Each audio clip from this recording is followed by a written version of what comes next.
Hello and welcome to 60 Seconds in Wayne-Westland. I'm Maria Mitter, Supervisor of College and Career Readiness. I'm here today to talk to you about Discover Your Path.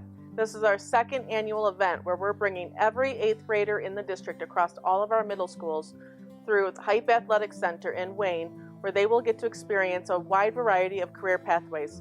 We have representation from the electrical trade schools, the fire department, Motion Picture Institute, Schoolcraft College, the Wayne Fire Department, Cintas, Consumers Energy, the Musk Construction Careers, a wide variety where students will get to go through and visit the variety of different career pathways and get some hands-on experience.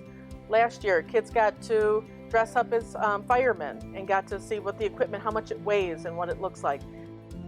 They also got to work with our transportation department and got to take the tire off of a bus.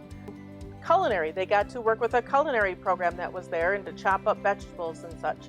So it's really a hands-on opportunity for students to see what it's like to work in these different fields and to just give them some exposure and build their awareness around the different career pathways that are available to students.